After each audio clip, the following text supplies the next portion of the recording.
Vanessa Whitman was a 41-year-old corporate executive who controlled everything: boardrooms in Chicago, family dinners in Naperville, and the people who dared question her authority. She drove a black Mercedes S-Class. She wore Armani to Sunday brunch. Her penthouse overlooked Michigan Avenue, and her younger brother, Andrew, had spent 37 years learning not to disappoint her.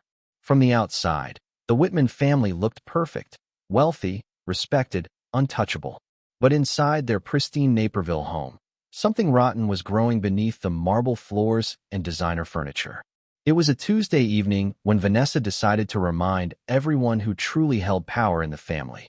She arrived for dinner unannounced, walked into her brother's home like she owned it, which, emotionally, she did, and set her sights on the one person she believed didn't belong: Claire, Andrew's wife of 2 years. Claire had always known she was tolerated, not welcomed. But that night, Vanessa made it official. In front of Andrew. In front of the newly hired maid. In front of everyone who should have protected her dignity. Vanessa smiled and said the words that would seal her own fate. Andrew married down, didn't he? I mean, look at her. Small-town thinking, small-town manners. It's almost embarrassing. Andrew said nothing. His silence cut deeper than the insult. In that moment, Claire realized the truth. Her husband's loyalty belonged to his sister, not his wife. The dinner had started 2 hours earlier, when the house still felt almost peaceful. Claire had spent the afternoon preparing, not the food, that was Renee's responsibility, but herself. She'd chosen a modest navy dress, simple pearl earrings, and pulled her light brown hair into a low bun. She looked elegant without trying to compete. Andrew had been distracted all day, checking his phone, responding to emails about a new development project in Aurora. He was a real estate developer, successful, methodical, respected in the western suburbs. His firm specialized in mixed-use properties, and his reputation was built on reliability, not flash. He was handsome in an unremarkable way, clean-cut, average height, graying slightly at the temples. People trusted him because he looked like someone who wouldn't lie. But Claire had learned that looking trustworthy wasn't the same as being honest. When Vanessa's text arrived, coming for dinner. Be there at 7. Andrew's jaw tightened. She didn't ask, Claire said quietly. She never does, Andrew replied, already resigned. Claire had met Vanessa 3 times before their wedding and approximately 24 times since. Each encounter followed the same pattern. Vanessa arrived, assessed, critiqued, and departed, leaving Claire feeling smaller. Vanessa was older than Andrew by 4 years, taller by 2 inches, and more intimidating by every measure that mattered. She worked as a senior vice president at a corporate consulting firm in Chicago's Loop, specializing in compliance and restructuring. Ironically, the very areas where she would later be exposed. She wore power like perfume, expensive, overwhelming, impossible to ignore. Renee Lawson had been in the kitchen preparing roasted chicken, garlic mashed potatoes, and green beans. She'd been hired exactly 1 week ago through an agency that specialized in discreet domestic placement for affluent families. The job paid well. The room was clean. The family seemed manageable.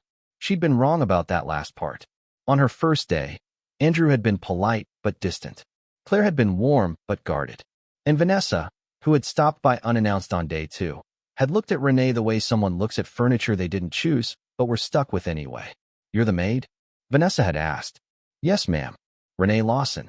Vanessa's eyes scanned her from head to toe, judging, categorizing, dismissing. Keep the house clean. Stay out of family conversations. And don't get comfortable. Renee had nodded. Understood. But what Vanessa didn't understand was that Renee had spent over a decade in environments where powerful people said things they shouldn't in front of people they underestimated. Renee knew how to be invisible, and she knew what to do with the things she heard. When Vanessa arrived that Tuesday evening, she didn't knock. She used the spare key Andrew had given her years ago, another small erosion of boundaries that Claire had stopped protesting. I'm here, Vanessa called out, her voice filling the entryway. Andrew stood from the dining table. Vanessa, I didn't realize you were coming tonight. I texted. You informed. You didn't ask. Vanessa smiled. Since when do I need permission to visit my baby brother? She walked into the dining room, her heels clicking against the hardwood floor. She wore a charcoal gray suit, tailored, expensive, severe. Her dark hair was pulled back into a sleek ponytail. She glanced at Claire. You look comfortable. It wasn't a compliment. Hello, Vanessa, Claire replied evenly. Vanessa sat down without being invited, placing her designer purse on the chair beside her. Andrew returned to his seat. Claire folded her hands in her lap, already bracing. Renee appeared from the kitchen carrying a tray with water glasses.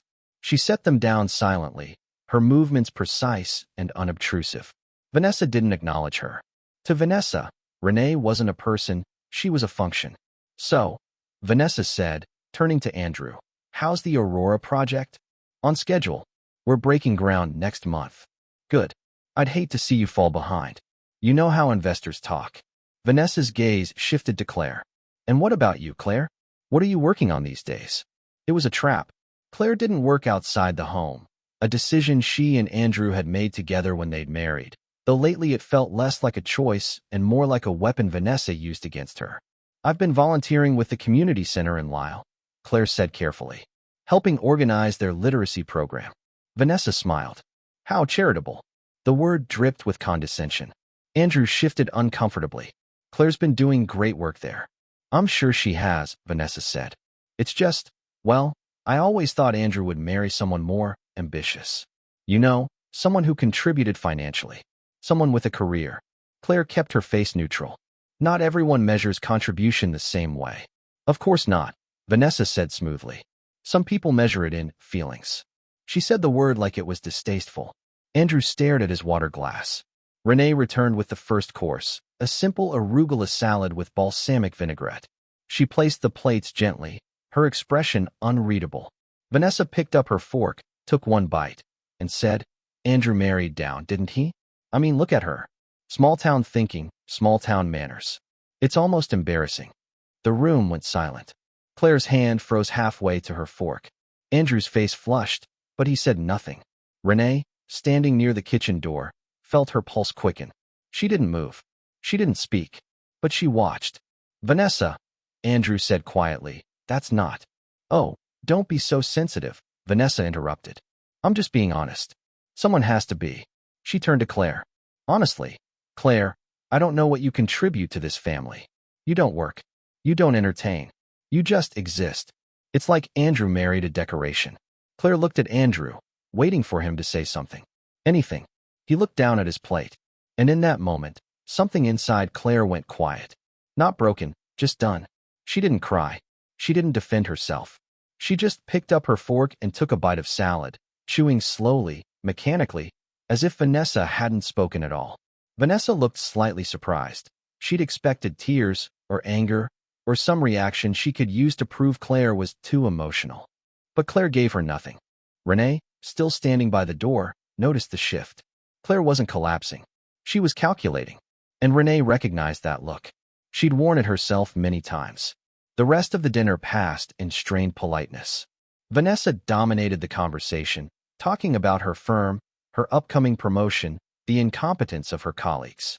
Andrew nodded and offered minimal responses. Claire stayed silent. Renee served each course with quiet efficiency, removing plates, refilling glasses, staying invisible by design. But she was listening. At one point, Vanessa's phone buzzed. She glanced at it and frowned, then stepped into the hallway to take a call. Renee was clearing the main course plates when she heard Vanessa's voice, low and sharp. I told you to handle it quietly. If compliance starts asking questions, just tell them it's been restructured under the Indiana LLC. No one's going to audit something that old. Because I said so, that's why. Renee's hands paused for just a fraction of a second.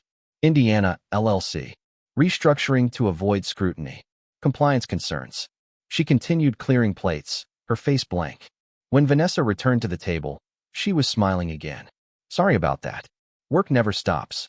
After dessert, a lemon tart Vanessa barely touched. She stood, gathered her purse, and kissed Andrew on the cheek. Always good to see you, little brother. She glanced at Claire. Claire, no goodbye, no warmth, just acknowledgement of existence. Then she left, the door closing behind her with a soft, final click. Andrew exhaled slowly. I'm sorry about that. Claire looked at him. Are you? She doesn't mean it the way it sounds. Yes, Claire said quietly, she does. Andrew didn't argue. He stood, kissed Claire on the forehead, an empty gesture that felt more like apology than affection, and retreated to his office. Claire sat alone at the table, staring at the half-empty wine glasses and crumpled napkins. Renee appeared in the doorway. "Ma'am, would you like me to clear the table?" Claire looked up, her eyes red but dry. "You don't have to call me ma'am. My name is Claire." Renee nodded slowly. "Then call me Renee." For the first time that night, Claire almost smiled. "Thank you, Renee." "For what?" "For being here. For seeing." Renee held her gaze. "I see a lot more than people think." That night, alone in her small room behind the house, Renee sat on the edge of her bed and opened her old legal notepad, one she'd kept from her assistant days. She wrote, Tuesday, 7:47 p.m. Vanessa Whitman. Humiliation. Witness, Andrew Whitman, silent. Claire Whitman, targeted. Financial references overheard. Restructuring under Indiana LLC. Avoid compliance questions. No one will audit. Renee closed the notebook and placed it in the drawer beside her Bible.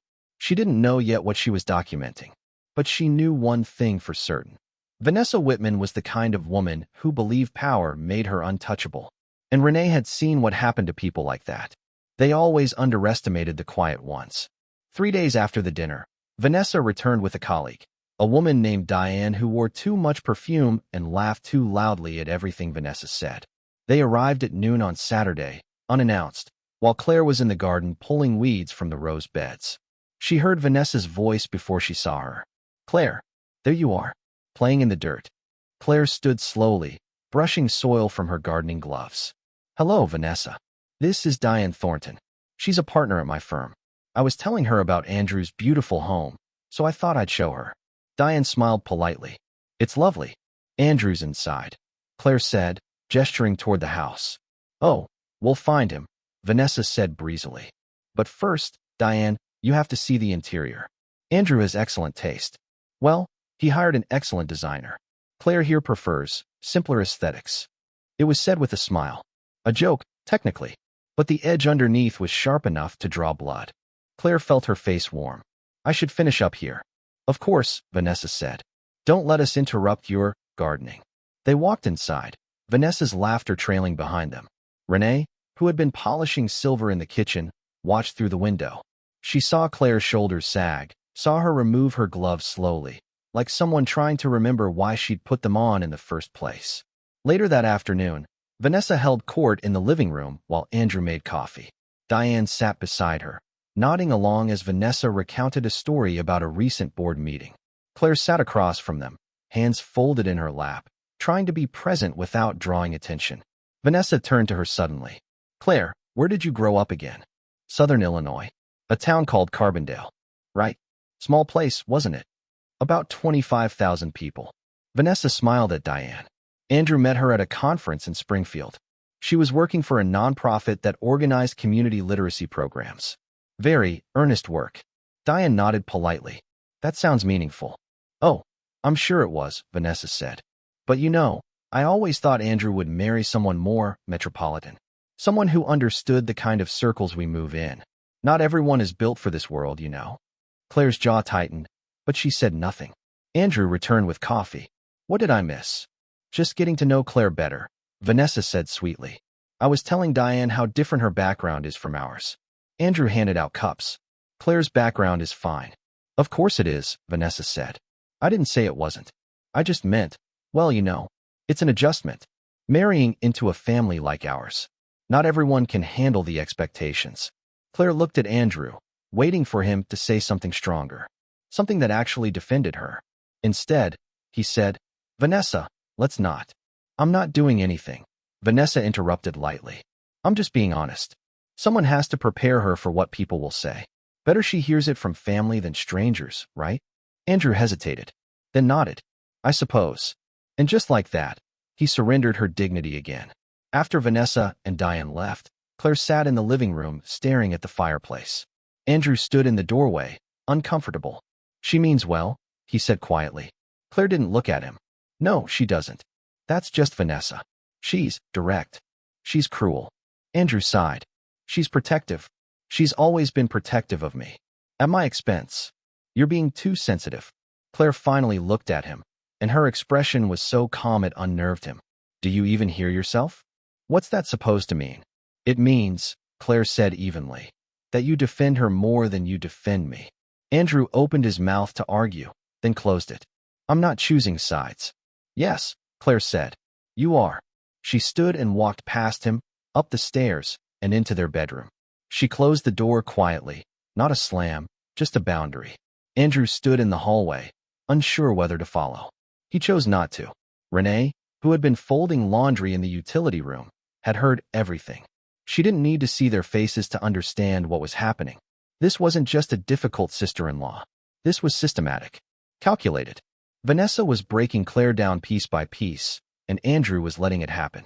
That evening, Renee added to her notebook. Saturday, 2:15 p.m. Vanessa Whitman plus colleague Diane Thornton. Public humiliation continued. Comments about Claire's small-town background, not built for this world. Andrew deflected. She means well. That's just Vanessa. Claire withdrawing. Andrew choosing inaction. Financial reference overheard during phone call. Vanessa, for 30 p.m., make sure the family assets stay protected. I'm holding everything together while Andrew plays house. Renee underlined the last sentence twice. Holding everything together. That wasn't the language of support. That was the language of control. Renee Lawson hadn't always been a maid. 12 years ago, she'd worn business suits to an office in downtown Chicago, where she worked as a legal assistant for a mid-sized firm specializing in corporate compliance and contract law. She knew how to file motions, organize discovery, and spot inconsistencies in financial documentation. She'd been good at her job, reliable, sharp, invisible in the way that made lawyers depend on her without crediting her. Then her mother got sick, stage 4 pancreatic cancer, and the medical bills came faster than insurance could cover them. Renee burned through her savings in 6 months. When her mother died, Renee was left with $140,000 in debt, no family, and a resume that hadn't been updated in over a decade. Corporate firms wanted younger assistants. Cheaper ones. Ones who didn't take time off for funerals. So Renee took what work she could find. Cleaning offices in the Loop, catering private events, and eventually, live-in domestic work for families who needed someone discreet, reliable, and invisible. She'd learned to perform invisibility well. But she'd never stopped knowing how to read contracts, spot fraud, or recognize when someone was lying. 2 weeks into her employment at the Whitman house, Renee began noticing things. Documents left on Andrew's desk, real estate contracts, LLC filings, investment summaries. She wasn't snooping. Andrew left them in plain sight while she dusted. But one afternoon, while cleaning the office, she saw a folder labeled Whitman Family Trust, restructuring proposal. Inside were notes in Vanessa's handwriting. Transfer Aurora Property Holdings under Indiana LLC, VW Holdings. Avoid IL compliance review. Andrew doesn't need details, just signatures. Renee read it twice, then photographed it with her phone.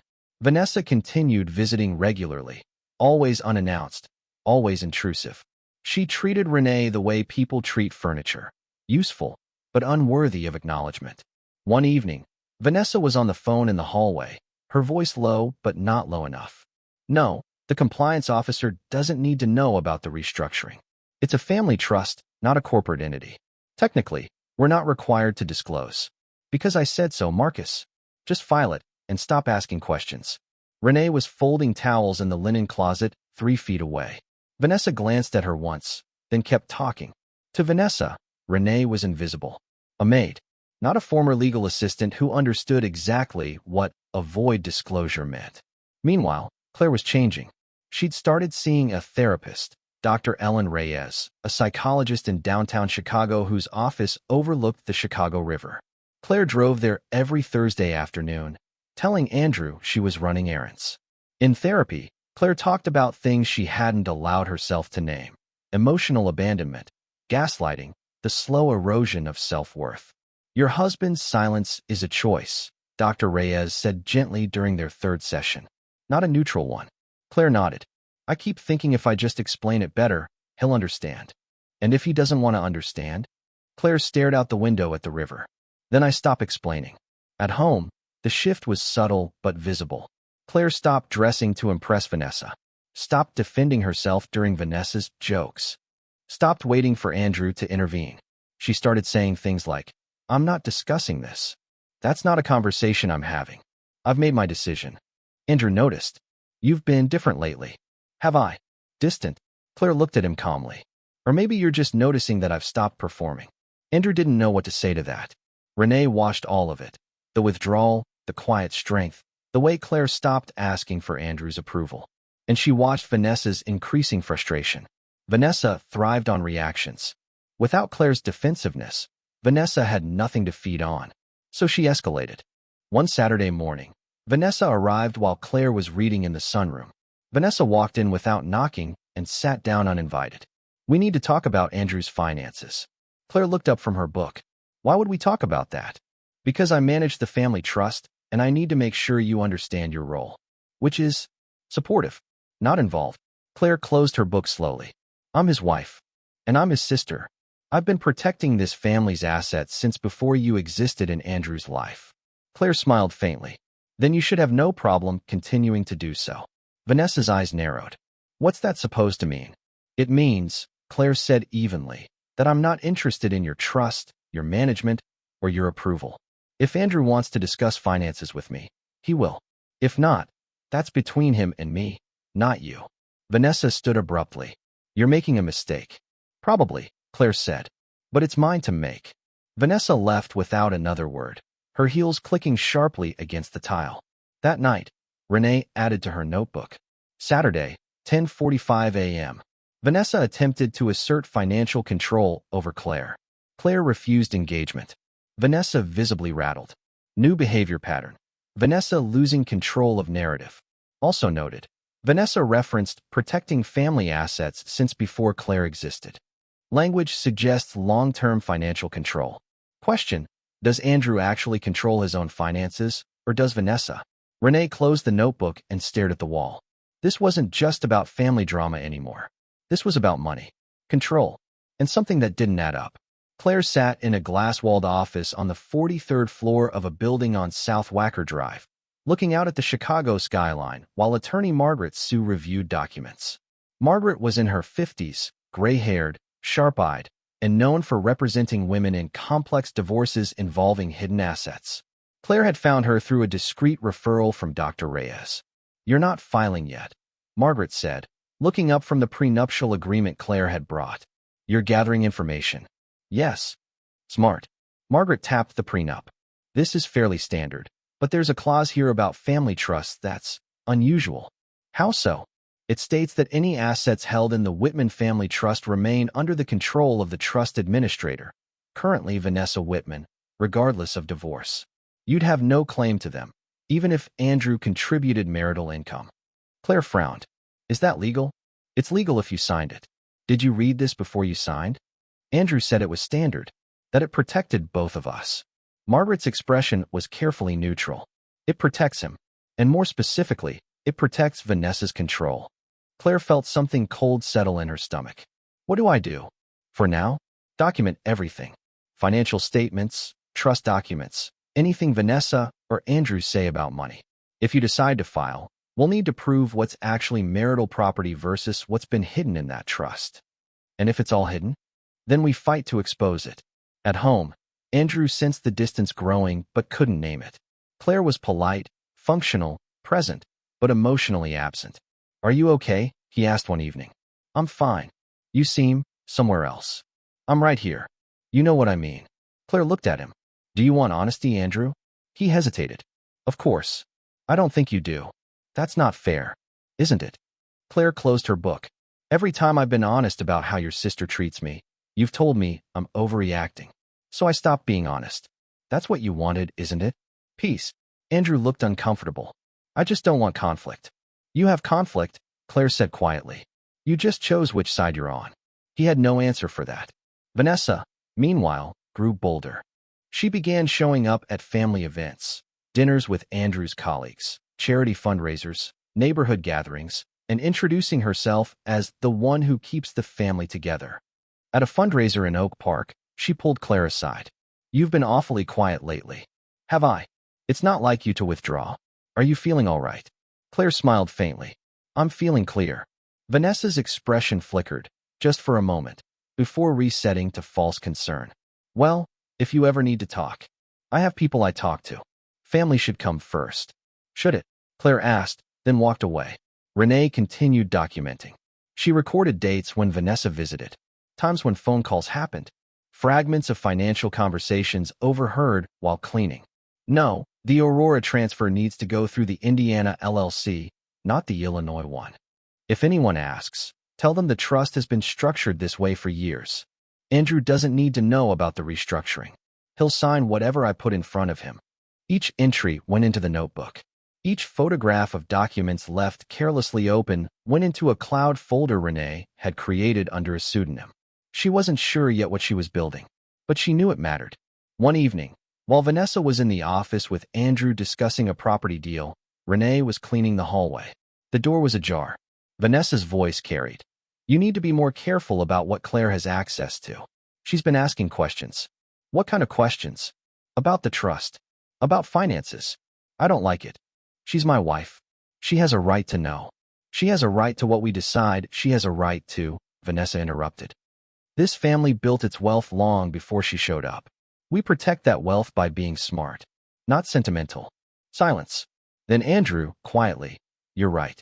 Renee's hand paused on the banister. You're right. Not, I'll think about it. Not, let me talk to Claire. Just compliance. That night, Renee wrote. Wednesday, 7:15 p.m. Vanessa instructing Andrew to limit Claire's access to financial information. Andrew agreed without resistance. Pattern. Vanessa controls family assets. Andrew complies. Claire increasingly excluded from financial decisions despite being legally married. New concern. If Vanessa controls trust plus Andrew complies, what happens if fraud exists? Is Andrew complicit or ignorant? Renee stared at that last question for a long time. Then she added, this is bigger than family drama. This is financial control with potential criminal implications. Need to determine, what is Vanessa hiding and who else knows about it? She closed the notebook and sat in the dark, thinking about the 14 years she'd spent learning how corporate fraud worked, and how it always unraveled the same way, slowly, then all at once. The first crack appeared on a Tuesday morning in March, when a letter arrived at Vanessa's office from the Illinois Department of Financial and Professional Regulation. Routine compliance audit. Standard procedure. Nothing to worry about. Except Vanessa worried. Renee knew because Vanessa showed up at Andrew's house that evening, pacing the living room like a trapped animal. They're auditing the firm, she said, her voice tight. Compliance review. Andrew looked up from his laptop. That's normal, isn't it? It's a pain in the ass, that's what it is. They're going to want documentation on every restructuring we've done in the past 5 years. So give it to them. Vanessa shot him a look. It's not that simple. Why not? She didn't answer directly. I need to make sure our family trust documentation is airtight. If they start cross-referencing corporate entities with family holdings, is there something I should know about? Andrew asked slowly. No, Vanessa said quickly. I'm just being cautious. Renee, folding laundry in the adjacent hallway, heard every word. Over the next 2 weeks, Vanessa's visits increased. She was on the phone constantly, her voice sharp and impatient. I don't care what the records show. File an amendment dated 2 years ago. No, Marcus, you tell them the LLC has been operational since 2019, not 2022. If compliance asks about the Indiana accounts, you refer them to me. No one else. Renee heard it all. Photographed documents when she could. Recorded dates and times. And she began noticing something. Vanessa wasn't just managing a family trust. She was managing multiple shell entities, LLCs registered in Indiana, Delaware, Nevada, each one carefully layered to obscure ownership. It was brilliant in a way, if you didn't know what to look for. But Renee knew. She'd spent years organizing exactly these kinds of structures for lawyers defending white-collar fraud cases. Meanwhile, Claire stopped defending herself entirely. When Vanessa made cutting remarks, Claire smiled politely and said nothing. When Vanessa tried to engage her in arguments, Claire simply left the room. It unsettled Vanessa more than anger ever could. What's wrong with her? Vanessa asked Andrew one evening after Claire had excused herself from dinner early. Nothing's wrong. She's just tired. She's been tired for weeks. Is she sick? No. Then what? Andrew didn't know. She's fine. But Claire wasn't fine. She was done. And Vanessa, who had spent years reading emotional vulnerability as weakness, couldn't interpret calm as strength. The second crack appeared when a former colleague of Vanessa's, Someone who'd left the firm under murky circumstances contacted a reporter at Crane's Chicago business with concerns about financial irregularities at Vanessa's consulting firm. The reporter started asking questions. Vanessa found out through a call from her managing partner. "We need to get ahead of this." "There's nothing to get ahead of," Vanessa said sharply. "Just be prepared. If they publish anything, we'll need a response." Vanessa hung up and immediately called her attorney. Renee, who was cleaning the kitchen while Vanessa paced the hallway, heard everything. "I need you to send a cease and desist to Crane's. Preemptively. Because I don't want them digging into the Indiana accounts. No, there's nothing illegal, but it's complicated, and I don't want some business reporter writing a hit piece based on half facts." The conversation went on for 20 minutes. When Vanessa finally left, Renee sat down at the kitchen table and opened her notebook. Tuesday, March 14th, 6:45 p.m. Vanessa received call about reporter asking questions regarding financial irregularities at her firm. Vanessa immediately contacted attorney. Mentioned Indiana accounts multiple times. Described situation as complicated but denied illegality. Defensive posture suggests exposure risk. Pattern emerging. Vanessa's control requires secrecy. Public scrutiny equals threat. Renee stared at the page for a long moment. Then she pulled out her phone and opened a browser. She typed, "Illinois Department of Financial Regulation anonymous tip line." She didn't submit anything. Not yet. But she saved the link. That weekend, Andrew confronted Vanessa. "Is there something you're not telling me?" "About what?" "The trust. The firm. The audit. You're acting like something's wrong." Vanessa's smile was sharp. "I'm acting like someone who spent 15 years protecting this family's assets while you played real estate developer." "You're welcome, by the way." "That's not an answer. It's the only answer you're getting." "Trust me, Andrew. That's what family does." Andrew wanted to push further. But he didn't. He never did. Claire, meanwhile, met with Margaret Sue again. "I think my sister-in-law is hiding assets," Claire said. "Maybe illegally." Margaret leaned forward. "Why do you think that?" "The way she talks about the trust. The way she controls everything. The fact that my husband has no idea what's actually in it." "Do you have evidence?" "No. But I think someone might." "Who?" Claire hesitated. "Our maid." Margaret raised an eyebrow. "Your maid?" "She's not just a maid. She's observant. And she used to work in legal." "Does she know you're consulting an attorney?" "No." "Then don't tell her." "Not yet. But if she has information, we'll need it properly documented. Which means we need to be very, very careful." 2 days later, federal auditors from the Department of Financial and Professional Regulation formally requested documentation from Vanessa's firm regarding corporate restructuring activities between 2019 and 2023. Vanessa received the letter at her office. Her hands shook as she read it. She called Andrew immediately. "We need to talk. Tonight." When she arrived at his house, her composure was cracking. "They're requesting documents. All of them. So give them what they want." "It's not that simple." "Why not?" Andrew's voice was sharp now. "What did you do, Vanessa?" She looked at him, and for the first time in her life, she had no answer that would save her. The corporate compliance review began on a Wednesday morning in April when 2 auditors from the Illinois Department of Financial and Professional Regulation arrived at Vanessa's firm on West Monroe Street. They were polite, professional, thorough. They requested 5 years of restructuring documentation, LLC formation records, and correspondence related to family trust management. "Standard procedure," they said. Vanessa's managing partner, Gerald Rothman, called her into his office that afternoon. "They're asking very specific questions," he said carefully, "about entities registered in Indiana, LLCs that seem to mirror our corporate structure but aren't listed in our disclosures." Vanessa's face remained composed. "Those are family holdings. Separate from the firm." "Are they?" "Yes." Gerald leaned back in his chair. "The auditors don't seem convinced. They're requesting documentation that shows clear separation. Can you provide that?" Vanessa hesitated for just a fraction of a second.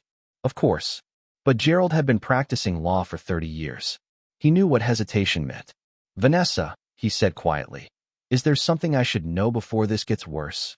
"There's nothing to know," Vanessa said sharply. "I've managed family assets separately and appropriately. If the auditors have questions, I'll answer them." "You do that," Gerald said. "Because if this firm gets dragged into a compliance violation because of personal financial arrangements, there will be consequences." Vanessa stood. Understood. But her hands were shaking when she left his office. By Friday, word had spread through the firm. By Monday, the firm's bank had frozen 3 accounts pending investigation. By Wednesday, the board of directors requested Vanessa's immediate leave of absence. Gerald delivered the news himself. It's temporary. Until the review concludes. You're suspending me? We're protecting the firm. I built this firm's compliance division. I brought in half the clients we have. And now you're a liability, Gerald said, not unkindly. Take the leave, Vanessa. Cooperate with the auditors. If this is nothing, you'll be back in a month. And if it's not nothing? Gerald didn't answer. He didn't need to. That evening, Vanessa showed up at Andrew's house unannounced. Again, but this time she looked different. Her suit was wrinkled. Her hair wasn't perfectly styled. Her makeup couldn't quite hide the exhaustion. Andrew was in the living room when she walked in. Claire was reading in the corner. Renee was clearing dinner plates. We need to talk, Vanessa said, her voice tight. Alone. Andrew glanced at Claire, who calmly closed her book and stood. I'll be upstairs. Renee followed with the dishes, but she left the kitchen door open just enough. They're freezing accounts, Vanessa said the moment they were alone. The firm put me on leave. The auditors are requesting documents I don't have. What do you mean, you don't have? I mean some of the LLCs were structured informally. The documentation isn't as clear as it should be. Andrew stared at her. Vanessa, what did you do? I protected us, she snapped. I made sure our family assets stayed separate from your business liabilities. I restructured holdings to minimize tax exposure. I did what needed to be done. Did you do it legally? Vanessa's silence was answer enough. Andrew stood slowly. Jesus Christ, Vanessa. Don't look at me like that. You benefited from every decision I made. Every dollar I protected. You signed the documents I put in front of you without asking questions because you trusted me. I trusted you because you're my sister. And I protected you because you're my brother. That's what family does. Family doesn't commit fraud. Vanessa's face went cold. Fraud is a strong word. Is it the wrong word? She didn't answer. The doorbell rang. Andrew frowned and opened it to find 2 men in dark suits holding federal identification. Andrew Whitman. Yes. We're federal investigators with the Financial Crimes Enforcement Network. We need to speak with Vanessa Whitman. Vanessa appeared behind Andrew, her face pale. Ms. Whitman, we have questions regarding financial disclosures related to the Whitman Family Trust and several associated LLCs. You're not under arrest, but we strongly suggest you cooperate voluntarily. If you prefer, we can conduct this interview at our office. Vanessa's composure finally shattered. I want my attorney. That's your right. We'll be in touch. They left business cards and walked back to their black sedan. Andrew closed the door and turned to his sister. What the hell have you done? Vanessa's hands were shaking. I need to make some calls. Vanessa. Not now, Andrew. She grabbed her purse and left without another word, her heels clicking frantically across the driveway. Upstairs, Claire had heard everything. She sat on the edge of the bed, hands folded in her lap, feeling something like vindication but not quite satisfaction. Downstairs, Renee stood in the kitchen, phone in hand, staring at the federal investigator's business cards left on the hall table. She'd already submitted her documentation 2 weeks ago, anonymously, through the state's financial fraud tip line. Dates, photographs, recorded conversations, LLC registration discrepancies. She'd included a cover letter. I am a domestic employee who has overheard conversations and observed documents suggesting financial misconduct related to the Whitman Family Trust. I am willing to testify if my identity is protected under whistleblower provisions. They'd contacted her within 48 hours. Now, watching Vanessa unravel, Renee felt no triumph. Just a quiet certainty that she'd done what was right. 3 days later, Vanessa was formally interviewed by federal investigators. Her attorney advised her to invoke her Fifth Amendment rights on 18 separate questions. The firm's board met in emergency session and voted unanimously to terminate her employment. Her corporate email was deactivated at 4:47 p.m. on a Friday afternoon. Security escorted her from the building with a banker's box containing the contents of her desk, a nameplate, 3 framed awards, and a coffee mug that said, "Nevertheless, she persisted." The irony wasn't lost on anyone. Vanessa walked through the lobby she'd commanded for 15 years, past colleagues who wouldn't meet her eyes, and out into the Chicago afternoon where no one was waiting for her. Her empire hadn't collapsed loudly. It had simply stopped existing. Andrew sat in his office staring at the letter from his own bank, the one requesting clarification on property holdings that appeared to be entangled with entities now under federal investigation. His phone buzzed. His business partner, David Chun, "We need to talk. Investors are asking questions." Another text from his attorney, "Call me ASAP. We need to discuss your potential exposure." And then his mother, from her retirement community in Arizona, "What is happening with Vanessa? Someone sent me a news article." Andrew put his phone face down and pressed his palms against his eyes. Everything was unraveling. That evening, he drove to Vanessa's penthouse in the Loop. She didn't answer the buzzer at first. He had to call 3 times before she let him up. When the elevator opened, Vanessa was standing in the doorway wearing sweatpants and an old Northwestern t-shirt, something Andrew hadn't seen her wear since college. Her face was bare. Her hair was unwashed. "What do you want?" she asked flatly. "To understand. To know what the hell you did." She laughed bitterly. "You want to understand now? After 15 years of signing whatever I put in front of you without asking questions. Because I trusted you. And I protected you." Vanessa shot back. "Everything I did was to keep this family's wealth intact. To make sure you didn't lose everything in a bad deal or a market crash, or because you married someone who'd take half of it in a divorce." Andrew's jaw clenched. "Don't bring Claire into this." "Why not? She's part of the problem. She made you soft. Weak. You used to trust me completely. I still trusted you. That's why this hurts." Vanessa turned away. "I didn't do anything wrong. I restructured assets. That's not illegal. Then why are federal investigators involved?" Silence. "Vanessa," Andrew said quietly, "did you falsify documents?" "I optimized disclosures." "That's not an answer." "It's the only answer I have," Vanessa said, her voice breaking slightly. "I did what I thought I had to do. And now everyone's acting like I'm a criminal." "Are you?" She looked at him, and for the first time in his life, Andrew saw his sister as she actually was, not powerful, not untouchable, just desperate and terrified. "I don't know," she whispered. Andrew felt something collapse inside him. "I can't help you. I'm not asking you to." "Good. Because I have my own legal exposure now. My own problems. My own marriage falling apart because I spent years letting you humiliate my wife." Vanessa's eyes flashed. "I never asked you to choose. You didn't have to. You made it impossible not to." He walked to the door, then turned back. "You were my big sister. I looked up to you. I defended you. And you destroyed everything. I protected us." "No," Andrew said. "You controlled us. There's a difference." He left without waiting for her response. When Andrew got home, Claire was in the bedroom packing a suitcase. "What are you doing?" he asked. "Leaving." "What?" "What?" Claire folded a sweater carefully. "Because I'm done." "Done with what?" "This. You. This marriage." Andrew felt panic rise in his chest. "Claire, please. I know things have been hard, but..." "Hard?" Claire looked at him with an expression so calm it frightened him. "Andrew, your sister spent 2 years humiliating me, and you said nothing. She committed financial fraud using your name, and you signed whatever she told you to sign. You chose her over me every single time. That's not fair, isn't it?" Claire zipped the suitcase. "Name one time you defended me when she attacked." Andrew opened his mouth, closed it. I didn't want conflict. You had conflict. You just chose which side you were on. I'm choosing you now." "Too late." Claire lifted the suitcase off the bed. "I'm going to stay with a friend in Madison for a while. My attorney will be in touch." "Your attorney? Did you think I'd stay forever?" Claire asked gently. "Did you think humiliation had no limit?" "I love you." "Maybe you do," Claire said. "But you love avoiding confrontation more.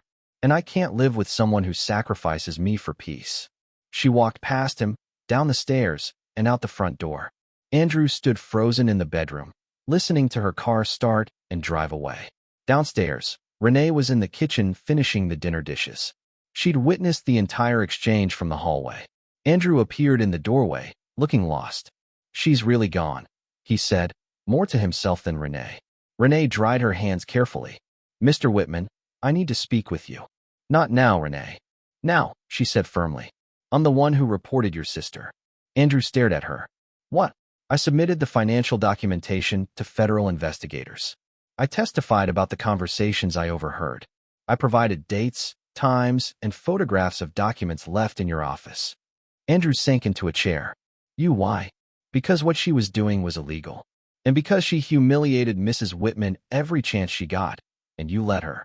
I didn't know. You knew, Renee interrupted. You just didn't want to see it. Andrew looked at her, and for the first time, he saw her not as his maid but as a person who'd been watching, documenting, and ultimately acting when he wouldn't. I'm resigning, Renee said. Effective immediately. I've already contacted an attorney about returning to legal work. I don't need this job anymore. Renee, wait.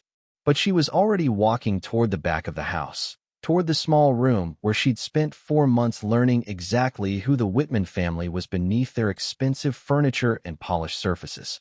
That night, Andrew sat alone in a house that suddenly felt enormous and empty. Claire was gone. Vanessa was under investigation. Renee had resigned. And for the first time in his life, Andrew Whitman had no one to blame but himself.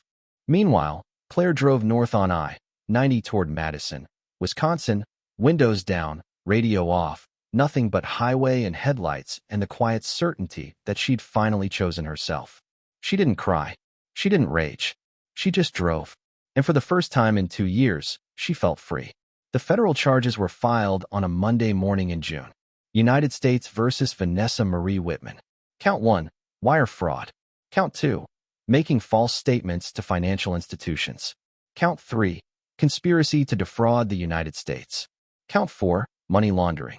The indictment was 18 pages long and detailed a scheme spanning 7 years, involving 4 shell LLCs, 2 states, and approximately $2.3 million in improperly concealed assets. Vanessa's attorney negotiated her surrender. She was processed, photographed, fingerprinted, and released on $500,000 bonds secured against her penthouse. The bail hearing took 11 minutes. The Chicago Tribune ran the story on page 3 of the business section, corporate compliance executive charged in family trust fraud scheme. By noon, it was trending on LinkedIn. By evening, her name had been scrubbed from her former firm's website. The fallout was swift and methodical. Vanessa's professional licenses were suspended pending the outcome of the trial. Her CPA certification, her compliance credentials, her ability to practice in Illinois, all frozen. The firm's board issued a statement distancing itself from her actions. We are cooperating fully with federal investigators and have determined that Ms. Whitman acted outside the scope of her employment and contrary to firm policy. Translation: she was on her own. Her country club membership was quietly revoked. Her invitation to a high-profile charity gala was rescinded. Friends stopped returning calls. Vanessa had spent 15 years building a reputation as untouchable. It took less than 3 weeks to dismantle it completely. Andrew was subpoenaed to testify before a grand jury. He sat in a windowless room in the Dirksen Federal Building and answered questions about documents he'd signed, trusts he'd supposedly managed, LLCs he'd never heard of until investigators mentioned them. Did you knowingly participate in any scheme to conceal assets? No. Did you receive financial benefit from the restructured entities? I don't know. Maybe. Vanessa managed everything. Did you ask questions about how she was managing your assets? Andrew hesitated. No. Why not? Because I trusted her. The prosecutor, a woman in her 40s named Jessica Moreno, looked at him with something between pity and disgust. Mr. Whitman, your trust cost the federal government tax revenue, cost the state of Illinois compliance oversight, and cost your wife her dignity. Do you understand that? Andrew nodded slowly. Yes. He wasn't charged. The evidence suggested he was negligent, not complicit. But his reputation took damage anyway. 3 clients quietly moved their business to other developers. His business partner, David Chun, suggested they pause new projects until this blows over. Andrew's firm didn't collapse, but it shrank, and everyone knew why. The apology came during a settlement meeting with Claire's attorney. Margaret Sue sat across from Andrew and his lawyer in a glass-walled conference room overlooking the Chicago River. Claire wasn't present. She'd told Margaret she had no interest in seeing Andrew unless legally required. My client is willing to settle the divorce amicably, Margaret said, but she has conditions. Which are? Andrew's attorney asked. Margaret slid a document across the table. Full disclosure of all financial assets, including any remaining entanglements with entities under investigation. Dissolution of the prenuptial agreement due to fraud in the inducement, specifically the concealment of financial misconduct that directly affected marital assets, and a public statement acknowledging that Ms. Whitman was subjected to emotional abuse facilitated by Mr. Whitman's inaction. Andrew's attorney frowned. A public statement? Yes, that's highly unusual. So is covering up your sister's fraud while she humiliates your wife for 2 years, Margaret said evenly. Andrew, who'd been silent until now, spoke quietly. I'll do it. His attorney turned to him. Andrew, I'd advise. I said I'll do it. The statement was released through his firm's website. I failed to protect my wife, Claire Whitman, from treatment she did not deserve. I prioritized family loyalty over her dignity, and I take full responsibility for that failure. I am deeply sorry. It wasn't enough to repair the damage, but it was something. Claire, meanwhile, had started over. She rented a small apartment in Madison, Wisconsin, near the university.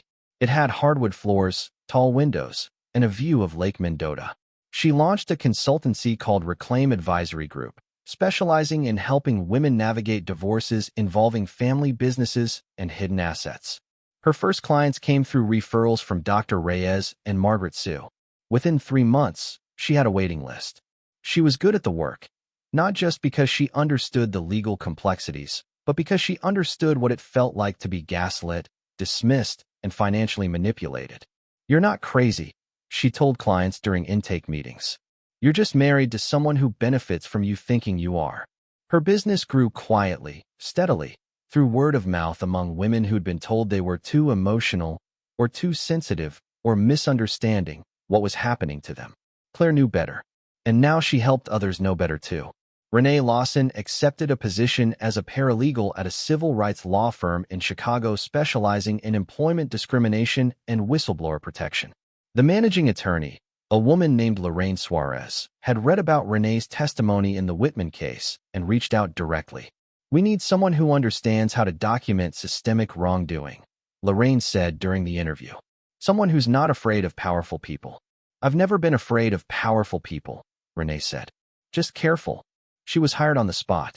Within 6 months, Renee was handling her own cases, helping workers who'd been retaliated against for reporting safety violations, financial misconduct, and discrimination. She was good at it. Better than good. Because she knew what it was like to be invisible, underestimated, and ultimately vindicated by her own meticulous record-keeping. Margaret Sue sent her a formal letter of recommendation. Dr. Reyes sent flowers. Claire sent a handwritten note that said simply, "Thank you for seeing. Thank you for acting." Renee kept the note in her desk drawer. Some things mattered more than paychecks. Vanessa's trial was scheduled for October. Her attorney negotiated a plea deal, guilty to 2 counts of wire fraud in exchange for dismissal of the remaining charges. Sentencing guidelines recommended 30 to 48 months in federal prison. The judge, a black woman in her 60s named Denise Morrison, listened to Vanessa's allocution, a carefully scripted statement about errors in judgment and misguided attempts to protect family assets. Then Judge Morrison asked a single question. Ms. Whitman, do you understand that your actions were not mistakes but choices? Vanessa hesitated. Yes, Your Honor. I'm not convinced you do, Judge Morrison said. But the law doesn't require genuine remorse, only legal accountability. She sentenced Vanessa to 42 months in federal prison, 3 years of supervised release, and restitution of $1.87 million. Vanessa was remanded into custody immediately. No bail pending appeal. No time to go home and pack. She was let out of the courtroom in handcuffs, her expensive suit now wrinkled, her perfect composure finally, completely shattered. Andrew watched from the gallery. He didn't cry. He just sat there, numb, understanding too late what his silence had cost everyone, including himself. Vanessa served her sentence at FCI Pekin, a low-security federal prison in central Illinois. She was released after 36 months for good behavior.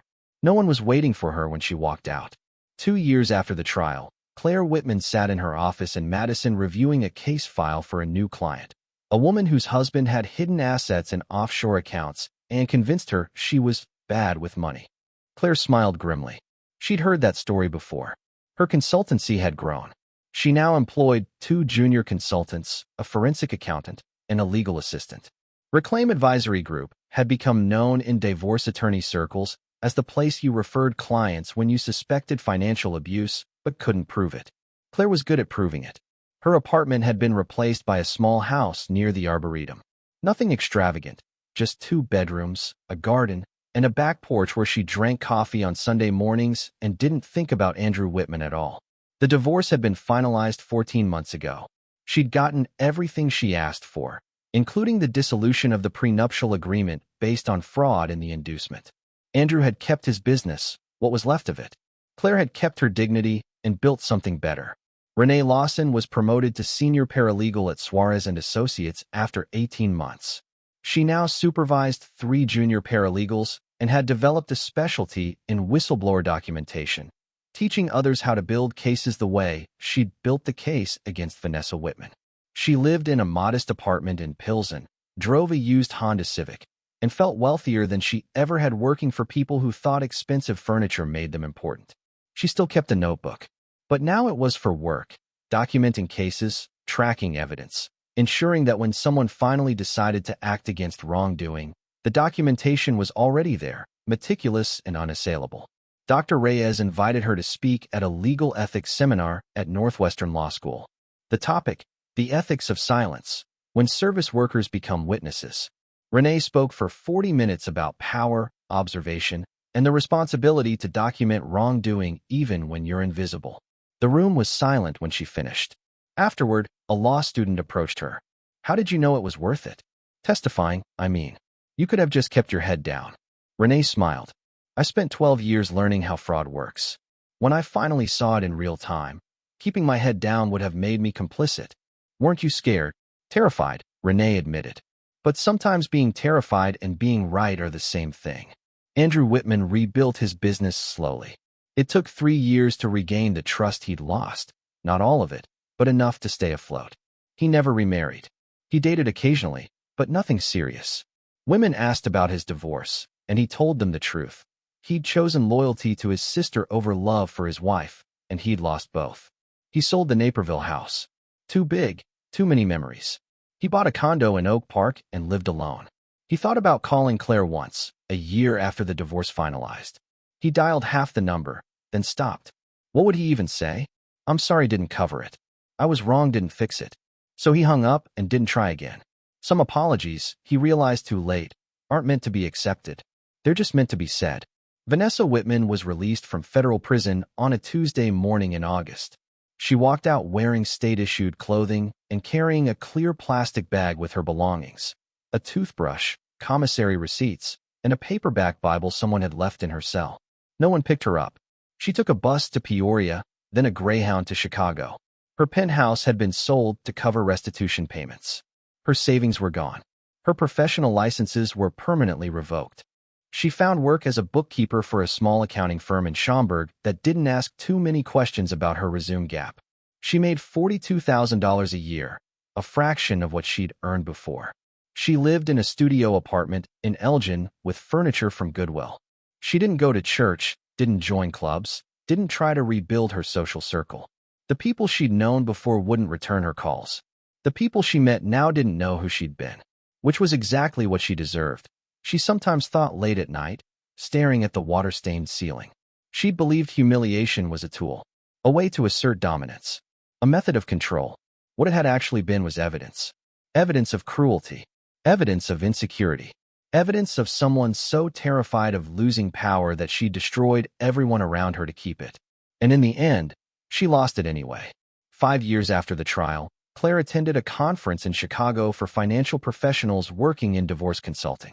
She was a keynote speaker now, sought after, respected, known for her expertise in uncovering hidden assets. During a break, she ran into Margaret Sue at the coffee station. "How are you?" Margaret asked. "Good," Claire said, and she meant it. "Any regrets?" Claire thought about it. "I regret trusting someone who didn't deserve it. But I don't regret leaving." "Good," Margaret said. "That's exactly the right answer." As Claire walked back to the conference hall, she passed a woman who looked vaguely familiar, thin, gray-haired, wearing a discount suit and carrying a worn briefcase. It took Claire a moment to recognize her. "Vanessa." Their eyes met for half a second. Vanessa looked away first, hurrying toward the exit with her head down. Claire didn't follow, didn't speak. Didn't feel triumph or pity or anger. She just felt nothing. Vanessa Whitman had become what Claire always knew she would, irrelevant. That evening, Claire returned to Madison and sat on her back porch with a glass of wine, watching the sun set over the lake. She thought about the woman she'd been 3 years ago, quiet, diminished, afraid to speak. And the woman she'd become, clear-voiced, strong, unafraid to name what was wrong and walk away from what couldn't be fixed. Karma hadn't shouted. It hadn't arrived with thunder or spectacle. It had simply documented, waited, and then quietly, methodically, dismantled everything built on cruelty and lies. Vanessa had believed humiliation was dominance.